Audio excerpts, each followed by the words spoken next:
बाप नसतो, काहीला कोणीच नसतं. लोक म्हणतात कोणी नव्हतं हो, मला आईनं सांभाळलं.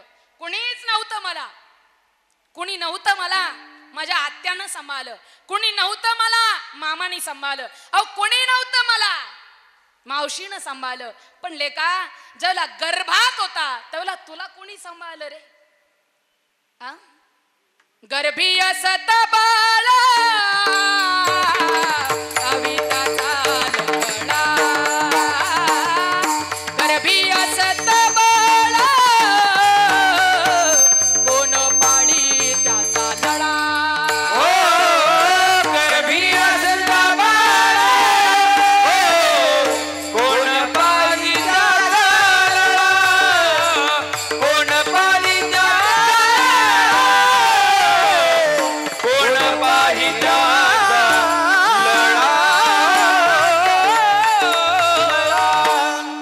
गर्भी असत बाळा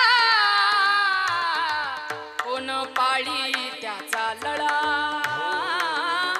कोण पाळी त्याचा लळा, लळा कोण पाळी त्याचा लळा. नाही का, जन्माला आलो आपण, आईच्या पोटात होतो तेव्हा कोणी सांभाळले? जगाचा मालक तोच तुमचा माझा सगळं करणारा, तुमचं माझं तारण करणार आहे. म्हणूनच जगद्गुरु तुकोबाराय म्हणतात त्याला आपलं करा. काय करा? काय करा? त्याला आपलं करा. आपलं आपलं करण्याकरता जीवनात सुख पाहिजे असेल तर जगाच्या मालकाला आपलं करा. आपुला तो एक आणि देव करून घ्यावा. एकच. कोणता? एकच भगवान परमात्मा. कारण तोच आहे सर्व सुखाचे आगर. नाही का? प्रत्येक ठिकाणी त्याला सुखाची उपमा दिलेली आहे. तुका म्हणे माझे ह्याची सर्व सुख. काय आहे? सुख आहे. प्रत्येक ठिकाणी जगाच्या मालकाला सुखाची उपमा. तो मिळाल्याशिवाय जीवनात सुख येऊ शकत नाही. तो मिळाला तर जीवनात सुख येईल. त्याची भक्ती केली तर जीवनात सुखाची प्राप्ती होईल. जन्माला आलात ना तुम्ही,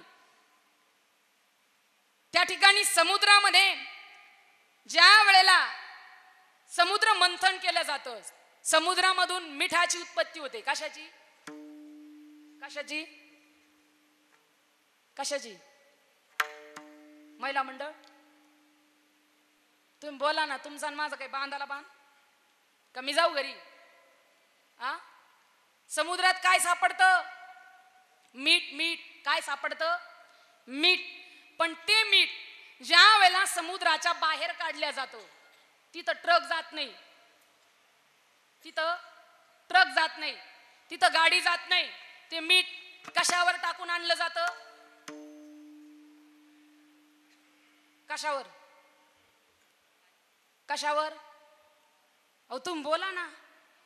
हा, गाढवावर टाकून ते मीठ कुठं आणलं जातं?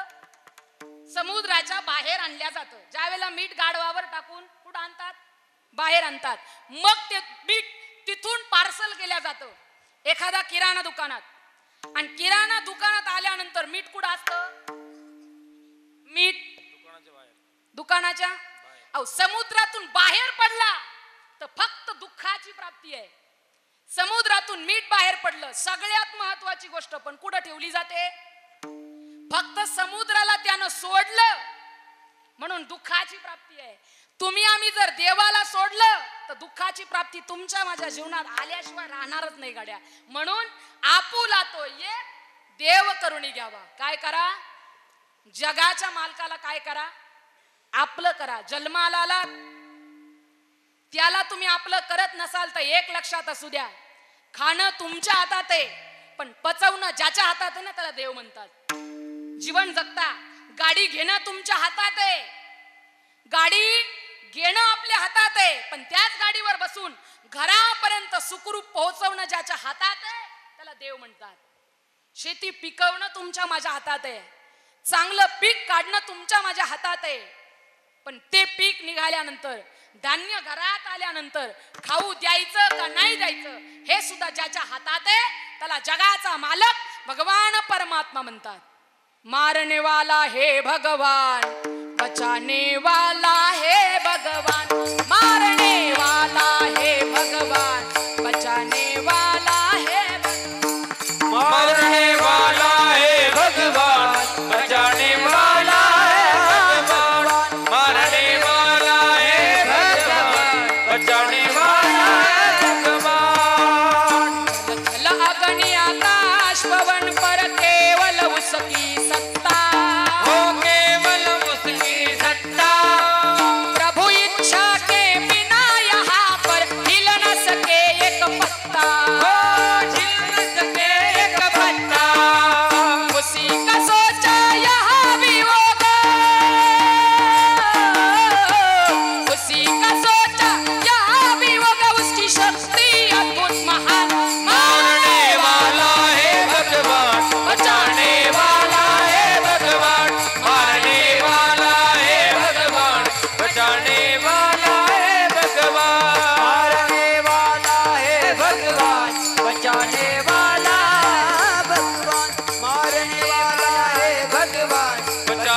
बचाने वाला है भगवान।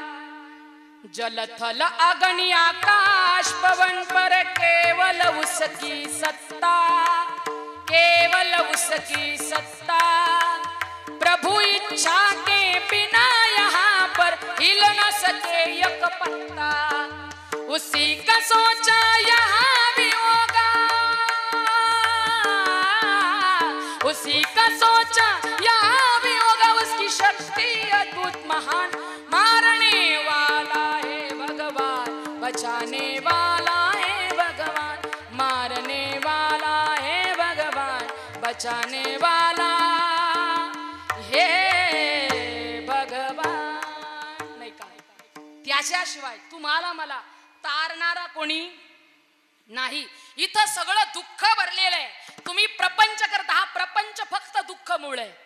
याच्यात तुम्ही किती सुख शोधलं तरी दुःख तुम्हाला, सुख तुम्हाला मला मिळत। दुःख बांधवणी आहे संसार, दुःख बांधवणी आहे संसार, संसार दुःख बांधवणी आहे हा संसार, दुःख बांधवणी आहे हा संसार। सुखाचा विचार नाशी कोटे, सुखाचा विचार नाही कोटे, दुःख बांधवणी आहे हा संसार, दुःख बांधवणी आहे हा संसार। सुखाचा विचार नाही कोठे, दुःख बांधवणी आहे हा संसार, आहे हा, आहे हा, आहे हा संसार।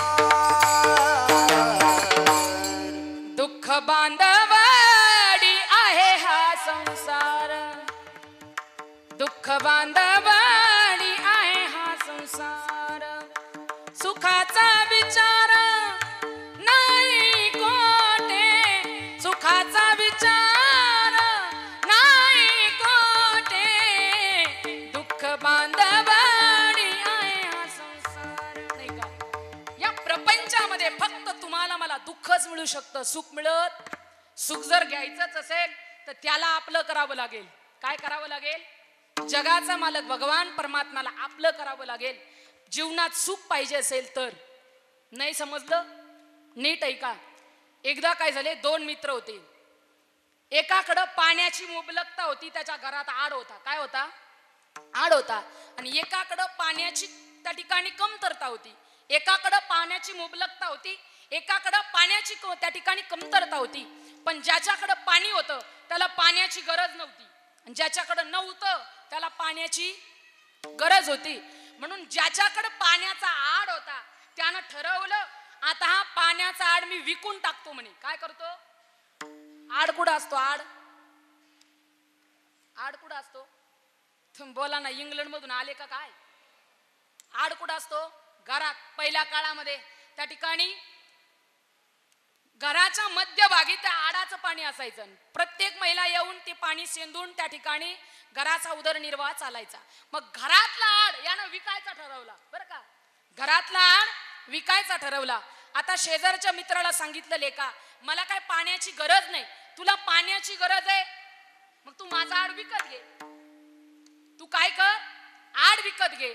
मग ठरला, व्यवहार ठरला, आणि या माणसानं तो आड 1 लाख रुपयात विकत घेतला। घेतल्याच्या नंतर ज्यानं आड विकला तो दुसऱ्या दिवशी गावात, ज्यानं आड विकला तो कुठं गेला? गावात गेला। ज्याला काही घेणं नाही देणं नाही, आड घ्यायचा नाही, त्यानं पंचायती सुरू केल्या। का रे लेका, आड विकला म्हणे तू? विकला। विकला कितीला विकला? त्यानं सांगितलं 1 लाखाला विकला। काही खरं नाही म्हणे, 1 लाखाला विकला? अरे आड तू 5 लाखाला विकायला पाहिजे होता। किती लाखाला? 5 लाखाला विकायला पाहिजे होता। यानं सांगितलं घेतो का तू? मला काही गरज नाही म्हणे। मग तुला गरज नाही पण सांगितलं लेका आड विकायला पाहिजे होता। आता त्यानं 50,000 रुपये याला दिले होते। त्यांचं घरी आल्यावर भांडण लागलं। त्यानं सांगितलं 1 लाखात आड विकत घेतला, लोक म्हणतात 5 लाख आले असते। दोघांचं काय जुंपलं? दोघांचं काय जुंपलं? भांडण जुंपलं आणि भांडण जुंपल्याच्या नंतर केस कोर्टात गेली. ज्यानं आड विकला तोच एका बाजूनं, ज्यानं आड विकत घेतला तो एका बाजूनं. नीट ऐका बरं. भांडण लागलं, माझा आड रिकामा करून दे. मी पाणी विकत घेतलंच नाही, मी आड विकत घेतला. दोघाचं काय लागलं? भांडण लागलं, कोर्टात गेलं. आता ज्यानं आड विकत घेतला होता त्याच्या वकिलानं विचारलं, काय तुमचं नेमकं भांडण कशावरून लागलं? तू आड विकला, पैसे दिले नाही का? दिले म्हणे. 1 लाखाला आड विकला, 50 दिले, 50 2 महिन्यांनी देईल म्हणून सांगितलं. मग भांडण कशावरून लागलं? पुन्हा विरोधी पक्षाच्या वकिलानं, का हो तुमचं भांडण कशावरून लागलं? पैसे तर दिले, मग तुमचं भांडण का? तर त्याच्यातला ज्यानं आड विकत घेतला ना तो सिनियर होता, त्याचा वकील, आणि ज्यानं आड विकला तो ज्युनियर होता. तुम्हाला सिनियर ज्युनियर कळतं ना?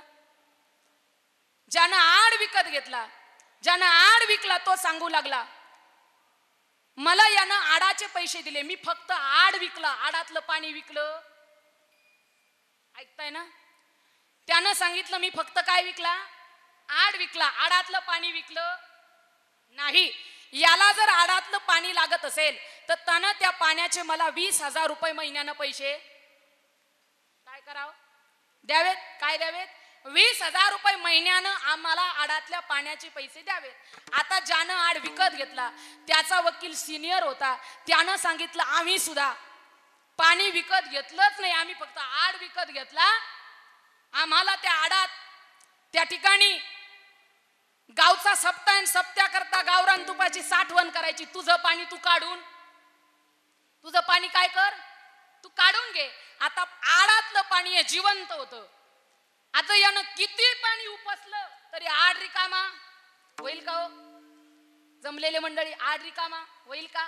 हो, आड म्हणजे हा प्रपंच आहे आणि त्याच्यातलं पाणी म्हणजे तुमचं माझं दुःख आहे. तुम्ही जीवनात किती पाणी उपसण्याचा प्रयत्न करा, तुम्हाला त्या ठिकाणी सुख मिळू शकत नाही. म्हणून तुम्ही काय करा, तर जगाचा मालकाला आपलं करा, अभंगाचा प्रथम चरण. आपुला तो एक, आपुला तो एक, देव करुणी गावा. आपुला तो एक, देव करुणी गावा. ओ आपुला तो एक, देव करुणी घ्यावा. आपुला तो एक, देव करुणी घ्यावा. आपुला तो एक, देव करुणी गावा. आपुला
तर त्या जगाच्या मालकाला काय करा, आपलं करा. आड म्हणजे तुमचा माझा प्रपंच आहे आणि आडातलं पाणी म्हणजे त्याच्यातलं दुःख आहे. तुम्ही आणि जिवंत पाणी आहे ते तुम्ही किती उपसलं आणि किती उपसून बाहेर टाकलं तरी ते पाणी आणि ते दुःख कधी संपणार नाही.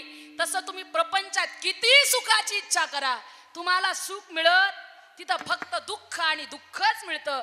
म्हणून तुकोबाराय म्हणतात हे सगळं मार्केट फक्त दुःखाचं आहे.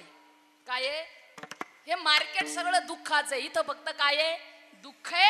म्हणून एक तर तुम्ही देवाला विसरू नका आणि एक ज्या जगाच्या मालकानं तुम्हाला मला जन्माला घातलं ना, त्या जगाचा मालक भगवान परमात्म्याला तुम्ही कधी विसरू.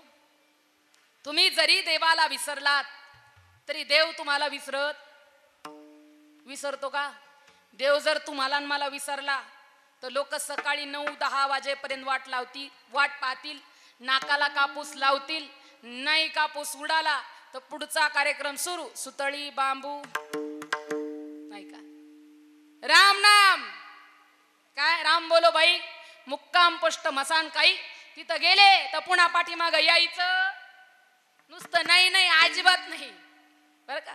म्हणून एक तर त्याला विसरू नका आणि एक ज्यानं तुम्हाला जन्माला घातलं जगाचा मालक भगवान परमात्म्याला विसरू नका आणि एक मरणाला विसरू नका.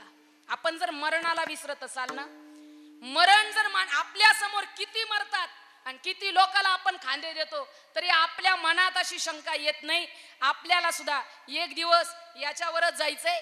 लोक मरणाला विसरून जातात, प्रपंचाच्या पाठीमागे लागतात, दुःखाच्या पाठीमागे पळतात. मरणाला विसरता दादा तुम्ही, आम्ही नाही कळालं.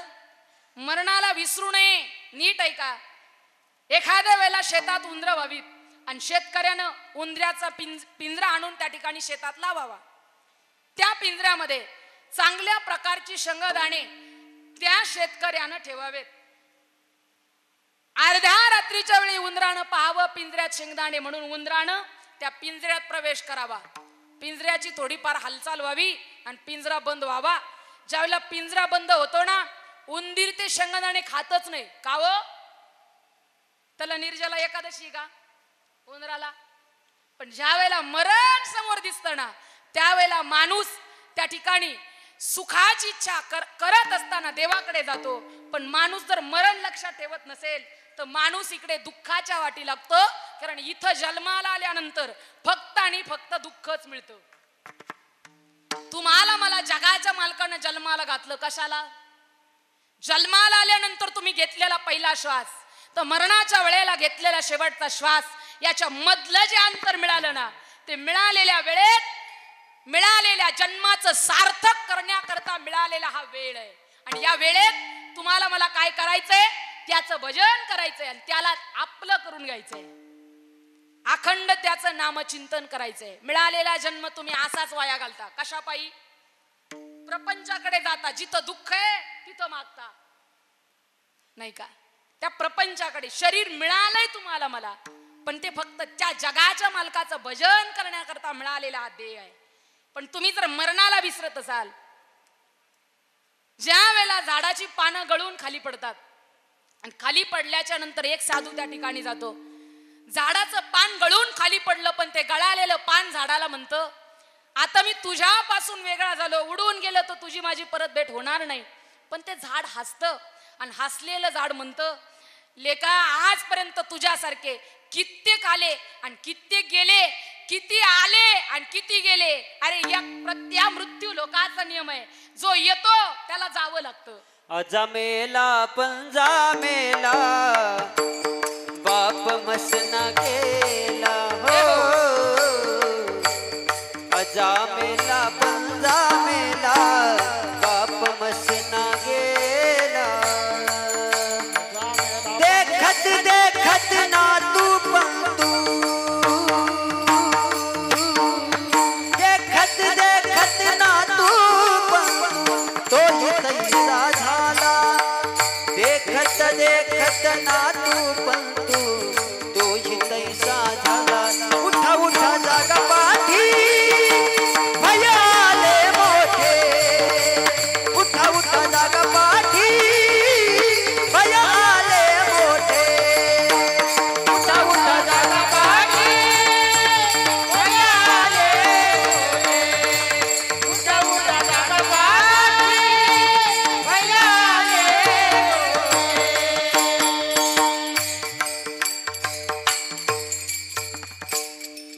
आजा मेला पंजा मेला बाप म्हसना गेला देखत देखत ना तू पंतू तोही तैसा झाला देखत देखत ना तू पंतू तोही तैसा झाला उठा उठा जागा पाटे बयाले मोठे उठा उठा जागा पाटे बयाले मोठे नाही का जन्माला आला तर मृत्यू लोकाचा नियम जो जन्माला आला त्याला मरावं लागतं कारण या मृत्यू लोकात कुलवंत जातात धनवंत जातात शीलवंत जातात नोव्हे नोव्हे ज्या वेळेला भगवंत अवतार घेतात त्या वेळेला भगवंत सुद्धा येथे नाही ऊर आले अवतार येथे नाही ऊर आले अवतार येथे नाही ऊर आले अवतार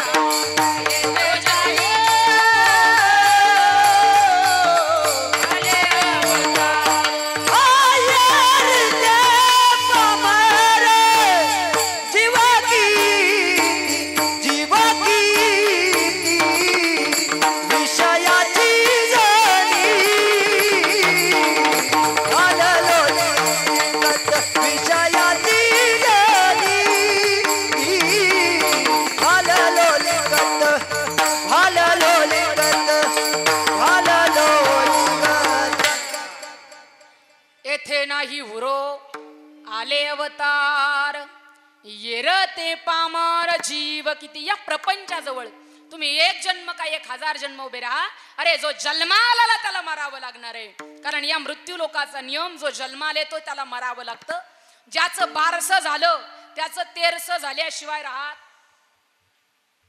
जन्माला आलेला प्रत्येक जीवाचा जन्माचा सोहळा आणि प्रत्येकाचा मृत्यूचा सोहळा हे त्या ठिकाणी काय आहे ठरलेलं आहे जन्माला आल्यानंतर जन्माचा सोहळा मेल्यानंतर मृत्यूचा सोहळा ज्या दिवशी शरीर मरतं मेल्याच्या नंतर त्या शरीराला आंघोळ घालतात कुठं घालता हो आंघोळ कुठं घालतात शरीराला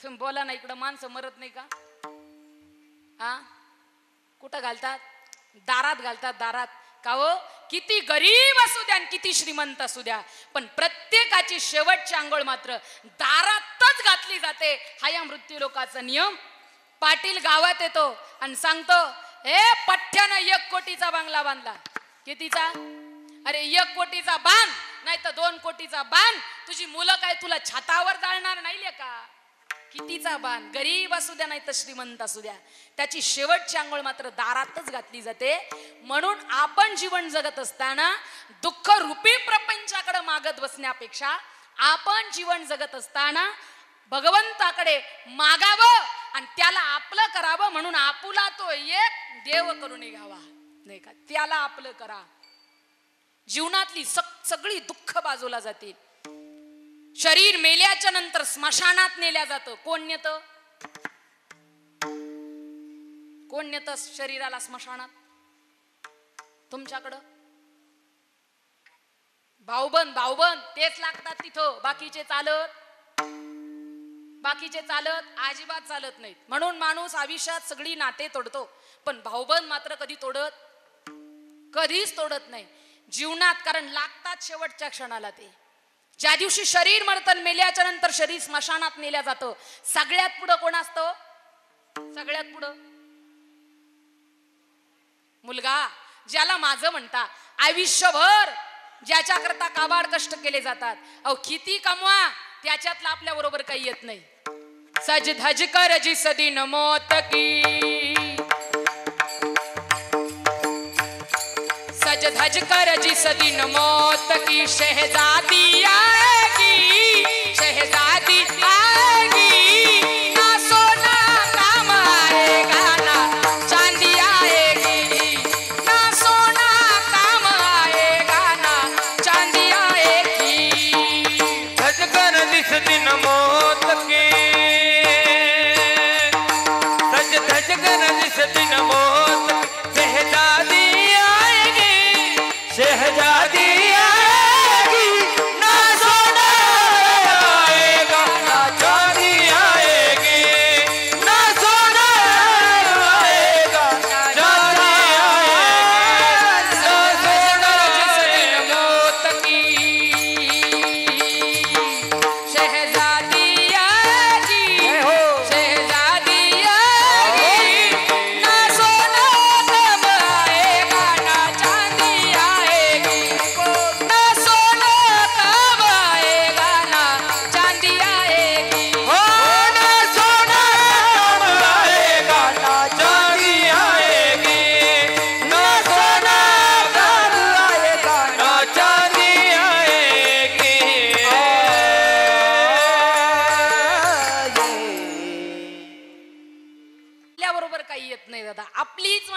आपल्याला स्मशानात नेल्याशिवाय राहत नाही. किती कमवलं आपण तरी आपलीच माणसं आपल्याला स्मशानात नेतात. ज्याच्याकरता आयुष्यभर काढाचं काढ रक्ताचं पाणी केलं जातं, सगळ्यात पुढं मुलगा. ज्याच्याकरता बाकीची नाती तोडली जातात पण भाऊबंद मात्र लोक तोडत नाही, तीच आपल्याला खांद्यावर घेऊन स्मशानात नेतात. आपलीच माणसं आपल्याला स्मशानात नेतात. म्हणून जीवन जगतो ना आपण, जीवन जगत असताना या प्रपंचरूपी प्रपंचाकडे मागत बसण्यापेक्षा देवाच्या दारात जा, त्याच्याकडे गेलात आणि त्याला आपलं केलं तर तुमच्या जीवनात सगळी सुख आपोआप चालत येतील. आवडी विठ्ठल गाईचे एकांती, आलप्यते येती लाभ घरा. आवडीनं जर त्याचं भजन केलं आणि त्याला आपलं केलं तर आलप्य गोष्टी आपल्या घरात घर चालत आल्याशिवाय राहत नाही. म्हणून जीवन जगताना तुम्ही त्याला आपलं करा. कारण या दुःखरूपी प्रपंचाकडे किती मागत बसलात तरी आपल्याला काही मिळणार. जी नाती तुम्ही जोडताना ती प्रत्येक नातं फक्त मतलबापुरतं जोडलं जातं. प्रत्येक नातं हे मतलबापुरतं जोडलं जातं. मी माझ्या पदरचं बोलणार नाही. कबीर महाराज स्वतः म्हणतात, तू काया नगर का सौदागर, तुझे अपने वतन पे जाना है. तू काया नगर का सौदागर, बाप कहे बेटा मेरा है, माँ कहे बेटा मेरा है. न बाप का न माँ का, ये तो बेटा जन्म देने का नाता है. तू काया नगर का सौदागर, बाई कहे बहन मेरी है, बहन कहे भाई मेरा है. न भाई का न बहन का, ये तो रक्षा बंधन का नाता है. तू काया नगर का सौदागर, तुझे अपने वतन पे जाना है. तू काया नगर का सौदागर, सास कहे दामाद मेरा है, ससुर कहे दामाद मेरा है. न सास का न ससुर का, ये तो बेटी देने का नाता है. तू काया नगर का सौदागर, तुझे अपने वतन पे जाना है. काया नगर का सौदागर, काया नगर का सौदागर, तू काया नगर का सौदागर, तुझे अपने वतन का जाना है. काया नगर का सौदागर.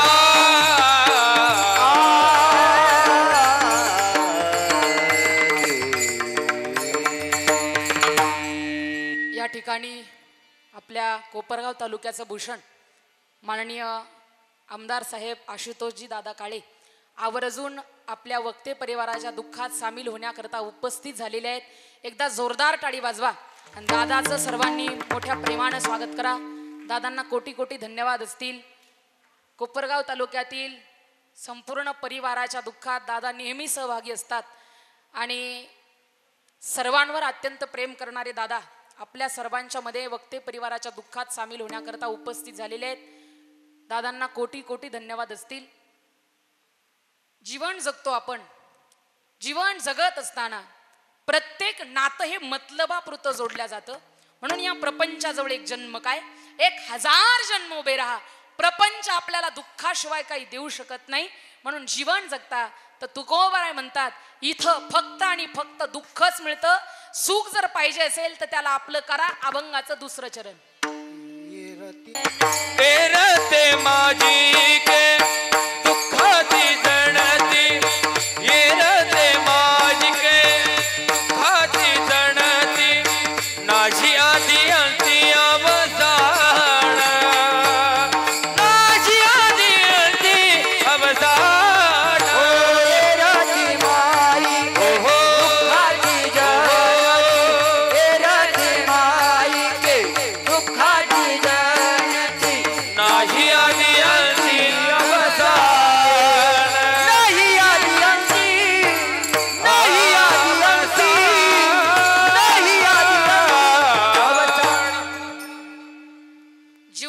दुःख जर नको असेल तर जगाच्या मालकाला त्या ठिकाणी काय करा, इथं जन्माला आल्यानंतर सगळं दुःख पाहायला मिळतं. आणि या दुःखात जगण्यापेक्षा जगाच्या मालकाचं वेड पिस तुमच्या जीवनाला लावून घ्या. जगाच्या मालकाची आवड तुमच्या जीवनात असावी. किती आवड असावी, किती भगवंतावर प्रेम असावं, किती प्रेम असावं दादा आपलं ऐकायचं असेल तर ऐका. किती प्रेम असावं जगाच्या मालकावर तुमचं माझं, किती जगाच्या मालकाबद्दल आवड आपल्या जीवनामध्ये असावी. नीट ऐका. त्या ठिकाणी एका झाडावर एक कावळा आणि एक कावळीन असे एक जोडपं राहत होतं बरं का. झाडावर एक कावळा आणि एक कावळीन असं जोडपं राहत होतं. आणि राहत असताना त्या कावळीनीनं अंडी त्या ठिकाणी घातली होती, अंडी तयार केली होती. आणि आता त्या अंड्यातून पिलं काढण्याची क्रिया सुरू झाली होती. पण कावळीनीनं त्या ठिकाणी कावळ्याला सांगितलं, मालक आता या अंड्यातून जर त्या ठिकाणी पिलं बाहेर काढायचे असतील करण्यातच माझ्या जीवनातली ताकद निघून गेली. तुम्हाला जर या अंड्यातून पिलं बाहेर काढायचेच असतील तर मी तुम्हाला हात जोडून सांगते, मला त्या ठिकाणी मांस खाण्याची इच्छा आहे. माझ्या जीवनामध्ये त्या ठिकाणी त्राण राहिलेला नाही. मी जर मांस खाल्लं तर माझ्या जीवनात त्राण येईल, प्राण येईल, ताकद येईल आणि मी अंड्यातून पिलं बाहेर काढू शकेल. तो कावळा मांस शोधण्याकरता 2-3 गावं फिरला. किती? 2-3 गावं. कावळा बर का 2-3 गावं फिरला. पण कावळ्याला कुठेही एखादं मेलेलं जनावर सापडलं. कावळा पाठीमाग आला आणि कावळीनीला सांगू लागला, हे बघ 2-3 गावं फिरून आलो पण कुठेही मला मांस मिळायला तयार नाही. एखादं मेलेलं जनावर कुठं नाही, जिवंत सुद्धा एकटं दिसलं नाही. मी त्या ठिकाणी 2-3 गावं फिरून आलो, मला मांस काय मिळत नाही. पण कावळीनीनं सांगितलं, मला मांस खाण्याची इच्छा आहे. जीवनात जर माझ्या मांस नसेल, त्राण नसेल, प्राण नसेल तर मी अंड्यातून पिलं बाहेर काढू शकणार नाही. तुम्हाला मांस आणावंच लागेल. कावळा पुन्हा 2 गरके घालून आला तरी पण त्याला त्या ठिकाणी मांस मिळालं नाही. आणि इतक्यामध्ये तो कावळा झाडावर निराश होऊन बसला. आणि बसलेले असताना त्या कावळ्यानं खाली डोकावलं. डोकावल्याच्या नंतर कावळ्याला एक स्त्री त्या ठिकाणी खिन्न बसलेली दिसली, जिचे हात हलत नव्हते, जिचे पाय हलत नव्हते, जिचे डोळे हलत नव्हते. ती स्त्री त्या झाडाच्या खाली खिन्नपणानं बसलेली होती. या कावळ्यानं खाली उडी घेतली, स्त्रीच्या जवळ गेला आणि कावळा त्या स्त्रीकडे निरीक्षण करून पाहू लागला. त्या बाईचे हात हलत नव्हते, पाय हलत नव्हते, डोळे हलत नव्हते. कावळ्यानं त्या स्त्रीकडे पाहिलं, जवळ गेला, पायाच्या अंगठ्याला चोच मारली तरी बाईची हालचाल झाली नाही. म्हणून कावळ्यानं चोच मारली आणि अंगठ्याचा मांसाचा लोचका तोडून कावळा आपल्या पत्नीकडे गेला. ते मांस त्या कावळीनीला खायला दिलं आणि खायला दिल्याबरोबर कावळीनीनं सांगितलं, आतापर्यंत मिळत नव्हतं, आता कुठे मिळालं. त्या कावळ्यानं सांगितलं, चिंताच करू नको, तुला 8 दिवस पुरेल इतकं मांस खाली पडलेलं आहे. एकदा झाडावून खाली कावळीनीनं खाली डोकावून पाहिलं तर एक स्त्री खिन्न बसलेली, जिचे हात हलत नाही, पाय हलत नाही, डोळे हलत नाही.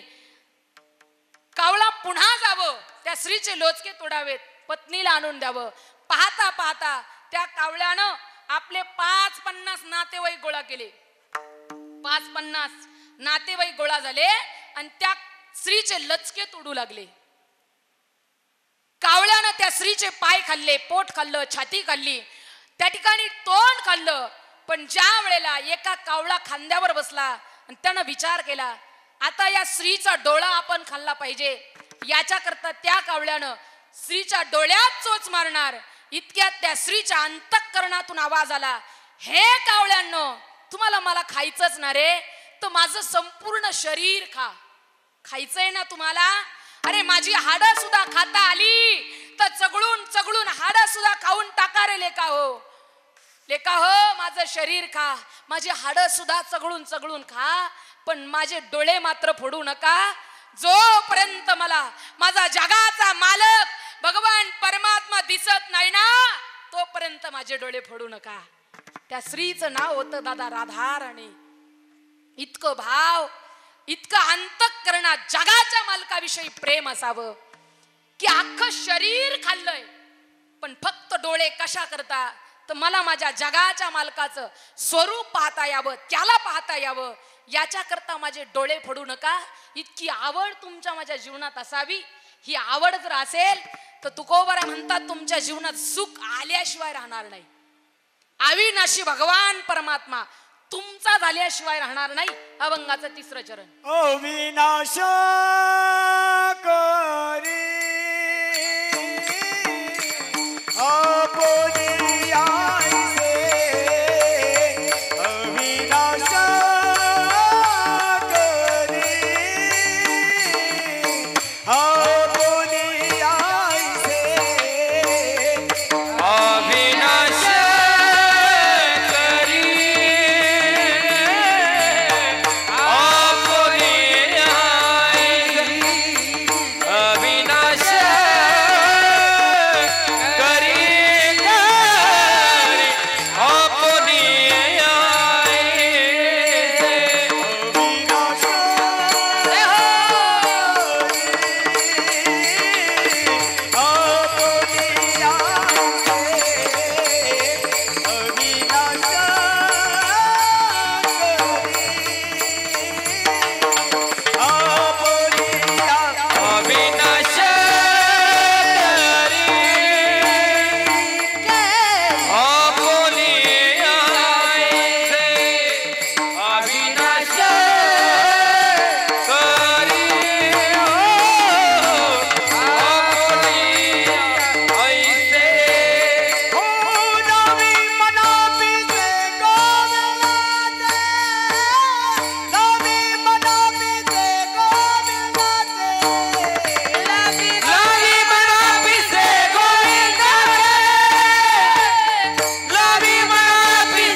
असेल तर त्याचं वेड पिसा आपल्या जीवनाला लावून घ्या.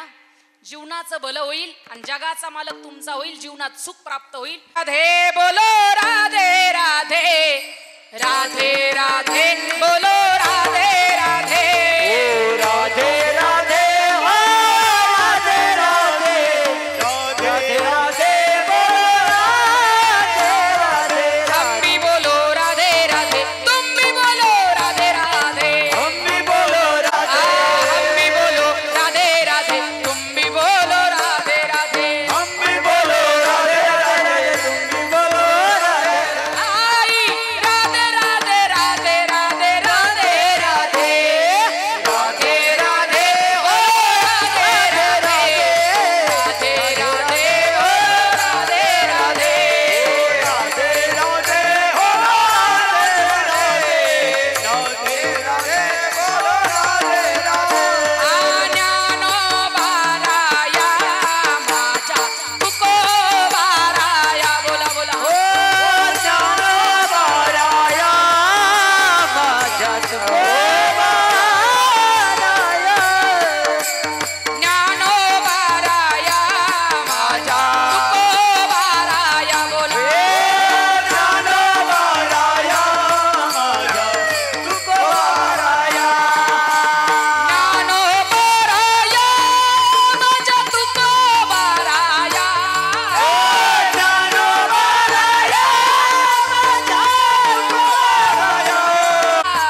विठोबार कुमारी हरी जय जय हरी जय जय विठोबार कुमारी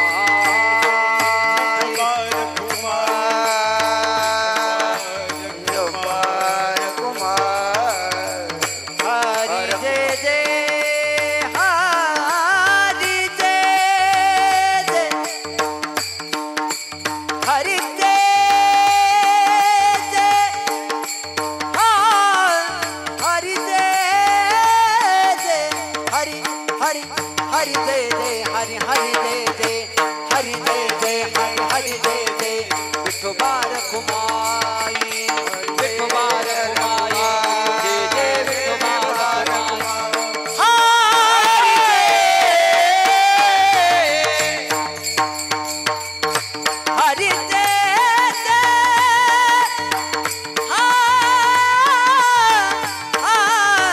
हरी जय हरी जय जय जय जय जय जय जय जय जय विठोबार कुमारी जय जय जय विठोबार कुमारी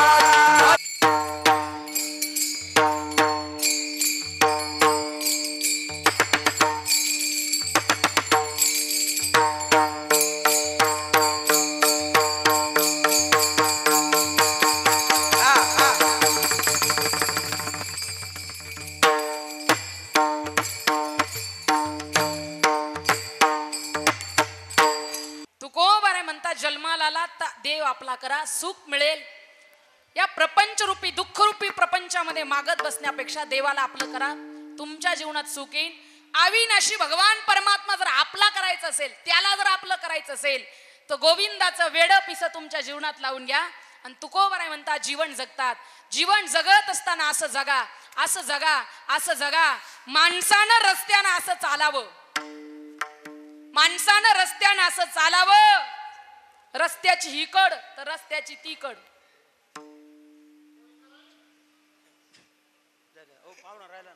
बरोबर बोलले ना मी?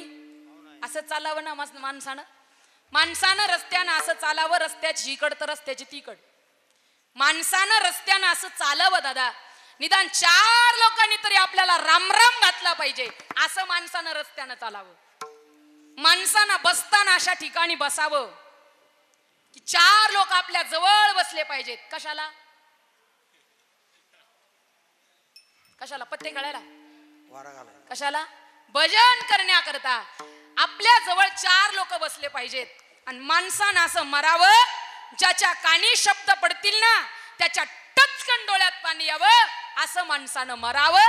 म्हणून उत्तमची उरे कीर्ती मागे, नाही का?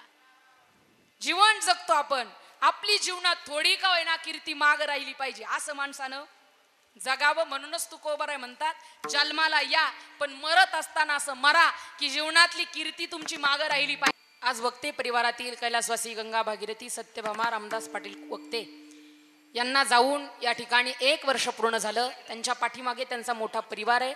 श्री दौलतराव रामदास वक्ते त्यांचा मुलगा, श्री महेंद्र रामदास वक्ते मुलगा, सौ सिंधुबाई दिलीपराव जाधव मुलगी, मंदाबाई सोमीनाथ जाधव मुलगी, तसेच श्री रघुनाथ मच्छिंद्र वक्ते पुतणे, शिवाजीराव मच्छिंद्र वक्ते पुतणे, बाबासाहेब बाजीराव वक्ते पुतणे, श्री संजय बाजीराव वक्ते पुतणे, असा संपूर्ण या आजीचा परिवार. रामदास दगडू वक्ते हे त्यांचे पतिराज, 2 पत्नी, 2 मुले, 2 मुली, 4 पुतणे, 3 पुतणी, असा त्यांचा मोठा परिवार. आणि स्वर्गीय आईच्या हातून या मुलांना चांगले संस्कार देण्याचं काम या आईनं केलं. अतिशय काबाड कष्टातून आपला प्रपंच फुलवला आणि आपल्या त्या ठिकाणी 4ही मुलांना चांगले संस्कार देण्याचा या आईनं वाटा उचलला ना. आईनं आपल्या मुलाला चांगले संस्कार दिले. म्हणून हात जोडून सांगेल दादा तुम्हाला, जीवन जगता, जीवन जगत असताना जीवनात काही करू नका, पण आपल्या आई बापाची सेवा केल्याशिवाय राहू नका. जीवन जगता जीवनात आईची सेवा करा, बापाची सेवा करा, श्री पुनात्या थांबवा. आणि तुम्ही हिंदू म्हणून जगता तर गोठ्यात 1 तरी गावरान गाय आणि दारात तुळशी वृंदावन बांधायला विसरू नका. जगताना या मृत्यू लोकामध्ये त्या आईची सेवा करायला कधी विसरू नका. आज वक्ते परिवारातील आई निघून गेली दादा, नाही पुन्हा आई पाहायला मिळणार, नाही पुन्हा त्या आईची माया मिळणार. म्हणून हात जोडून सांगेल दादा तुम्हाला, जीवनात आपल्या आईला कधी विसरू नका. जीवन जगताना ज्याला हातच नाही त्याला विचारा हाताचं दुःख काय आहे, ज्याला पायच नाही त्याला विचारा पायाचं दुःख काय आहे, अहो ज्याला डोळेच नाही त्याला विचारा डोळ्याचं दुःख काय आहे, ज्याला कानच नाही त्याला विचारा कानाचं दुःख काय आहे, आणि ज्याला आई बापच नाही ना दादा त्याला विचारा ना हो आई बापाचं दुःख काय आहे, सांगतील तुम्हाला. काय असते दादा ती आई? बाजीतलं मीठ, पहिलं विद्यापीठ आणि हक्काचं व्यासपीठ असते दादा ती आई. काय असते हो ती आई? पावसाच्या धारा आणि मायेचा उभार असते दादा ती आई. असल्यावर कळत नाही आणि नसल्यावर मिळत नाही.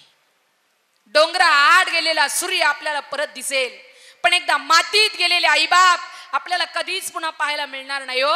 म्हणून हात जोडून विनंती, जीवनात आईला कधी विसरू नका. घरात 2-3 नाती आहेत दादा. महिला मंडळ घरात तुम्ही 3 प्रकारच्या चाळण्या वापरता. एक जी जाड आहे तिनं गहू चाळता, एक थोडी तिच्यापेक्षा बारीक जिनं पीठ चाळता, आणि एक तिच्याही पेक्षा बारीक जिनं मैदा चाळता. 3 चाळण्या आहेत घरात, पण 3ही चाळणीतून चाळा. चाळल्यानंतर खाली जे नातं शिल्लक राहतं ना त्याला आई म्हणतात, त्याला आई म्हणतात. जीवन जगताना घरात 3 नाती आहेत. एक आई आहे, एक बाई आहे आणि एक ताई आहे. ताई तिला म्हणतात बरं का दादा, जिच्या हृदयामध्ये लग्न होईपर्यंत बापाला आणि भावाला जागा आहे. एखाद्या दिवशी अनोळखी व्यक्ती येतो ज्याची तिची ओळख नाही, कधी तिनं त्याला पाहिलं नाही, तुमच्या समोर येतो आणि तुमच्या समोर आपल्या बहिणीला त्या ठिकाणी करंगळीला धरून घेऊन जातो. हृदयातली बापाची आणि भावाची जागा कमी होते. आता तिथं नवऱ्याला जागा दिली जाते, तिला बाई म्हणतात. ज्या दिवशी हृदयात नवऱ्याला जागा आहे, लग्न झालं की 1-2 वर्ष तुम्ही पहा बायको नवऱ्याच्याच ताब्यात, नाही का? कोणती गोष्ट मागितली तर नवऱ्याच्या हातात. पण ज्या दिवशी त्या बाईला कळतं ना मी आई होणार आहे, त्या दिवसापासून आईनं घेतलेला पहिला श्वास तर मरणाच्या वेळेला आईनं घेतलेला शेवटचा श्वास, जिच्या हृदयात फक्त बाळ आणि बाळच असतं दादा, तिला आई म्हणतात, तिला आई म्हणतात. शास्त्रानं शब्द वापरला व बाळणपण, एक तर बाळ होईल नाही तर एक तर अंत होईल, पण दोन्हीला सामोरं जाण्याकरता जी आई तयार असते ना दादा तिला आई म्हणतात. नीट लक्षपूर्वक ऐका. त्या आईनं तुम्हाला मला 2-3 प्रकारची दान दिली. पहिलं केलं ते अन्नदान आणि दुसरं केलं ते रक्तदान. त्या आईनं तुम्हाला मला रक्ताचं दान दिलं. तुम्ही म्हणाल ताई आईच्या पोटात वाढत असताना आईचं रक्त कुठं आम्हाला लागू पडलं, तर नीट ऐका. असं म्हणतात विज्ञानानं लावलेला शोध आहे की माझा ब्लड ग्रुप तुमच्या ब्लड ग्रुप सारखा असेल तर तुमचं रक्त मला चालेल, माझं रक्त तुम्हाला चालेल. माझा ब्लड ग्रुप तुमच्या ब्लड ग्रुप सारखा आहे, माझं रक्त तुम्हाला चालेल, तुमचं रक्त मला चालेल. पण सांगू तुम्हाला, आईचा ब्लड ग्रुप वेगळा आहे, मुलाचा ब्लड ग्रुप वेगळा आहे, पण तरी सुद्धा त्या आईचं रक्त बाळाला चालतं. हा अजूनही विज्ञानाला न लागलेला शोध आहे, न लागलेला शोध आहे. म्हणून त्या आईच्या आपल्यावरचे फार मोठे उपकार आहेत दादा. आणि आईनं केलं अन्नदान. ज्या दिवशी शरीर मरतं ना दादा, मेल्याच्या नंतर या शरीराला लोक जाळतात. जाळल्याच्या नंतर सगळं जळतं, सगळं शरीरातलं सगळं जळतं. पण आईच्या दुधापासून जी हाडं मजबूत होतात ना दादा, ती हाडं कधीच जळत नाहीत. हे आईच्या आपल्यावरचे उपकार आहेत. तू विसरू नको लढी बाळा, आईचा लळा जिवाळा. तू विसरू नको लढी बाळा, आईचा लळा जिव्हाळा. उपकार दुधाचे बाळा, उपकार दुधाचे बाळा. तू विसरू नको लढी बाळा, आईचा लळा जिव्हाळा. तू विसरू नको लढी बाळा, आईचा लळा जिव्हाळा. उपकार दुधाचे बाळा, उपकार दुधाचे बाळा, उपकार दुधाचे बाळा. तू विसरू नको लढी बाळा, आईचा लळा जिव्हाळा. तू विसरू नको लढी बाळा, आईचा लळा जिव्हाळा. उपकार दुधाचे बाळा, उपकार दुधाचे बाळा, उपकार दुधाचे बाळा, उपकार दुधाचे बाळा. सगळं करा पण जीवनातल्या आईच्या दुधाचे उपकार कधी विसरू नका. काय असते होती आई? घरात 2-3 लेकरं असावी दादा, 10 वर्षाचं, 7 वर्षाचं, 4 वर्षाचं. आणि लवकरच बाईच्या जीवनातलं नवऱ्याचं छत्र हरावं. त्या बाईनं रोज लोकांच्या बांधाला जावं, काबाड कष्ट हाडाचं काढ रक्ताचं पाणी करावं आणि आपली 3ही मुलं त्या आईनं पोसावीत. सांगू तुम्हाला, 3 मुलं घरात आहेत.